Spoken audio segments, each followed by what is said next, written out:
Hello, I'm Steve Grafton, President of the Alumni Association of the University of Michigan. I'm glad to be bringing you this latest edition of our video update. Spring is in the air here in Ann Arbor, and just like the flowers that are beginning to bloom, our university continues to grow and flourish. In fact, Chrysler Arena is under significant change, with a $20 million renovation to ensure its future as a state-of-the-art athletic facility. This is important as both our men's and women's basketball teams continue to get better.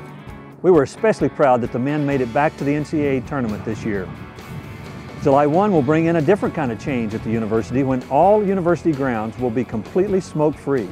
This probably seems strangest to some of you more mature alumni who remember days when a professor may have enjoyed a pipe during a lecture, or when students could smoke in residence halls or in other buildings on campus. Reminiscent of a trip to Russia 50 years ago, the university's symphony band will begin a tour to China later this month. This trip by U of M faculty, students, and esteemed composers is the result of years of cultural exchange between the university and China. Spring is a particularly important time for our recently graduated seniors who are beginning their own personal transitions in life. Their commencement address this year was given by the new governor of Michigan, Rick Snyder, who happens to be a three-time alumnus of the University of Michigan. We'll be watching closely in the next few months as Governor Snyder tackles some very difficult budget decisions, including proposed cuts to Michigan's 15 public universities. Also on the table is Michigan's film tax incentive, which has brought some pretty big-name films to Ann Arbor in the last couple of years. Most recently, Sony Pictures' Ides of March, starring and directed by George Clooney, filmed near the Alumni Center on Central Campus. In fact, a couple members of our staff participated as extras. Frankly, I don't know why George didn't ask me to co-star with him. But back to the state budget situation. I'd like to encourage all alumni to become actively engaged in the association's legislative advocacy program, which promotes the value of higher education to Michigan elected officials. You really can help the university by becoming involved in this program simply by clicking on the Get Active tab on the Alumni Association's website.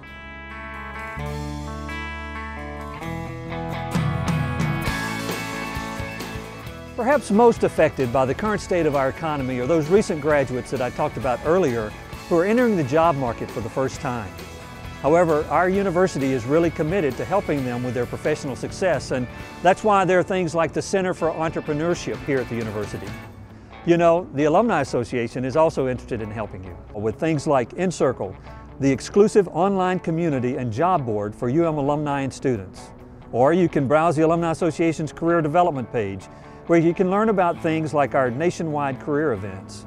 In fact, we just hosted one at the Michigan Theater in Ann Arbor, and it was a great success.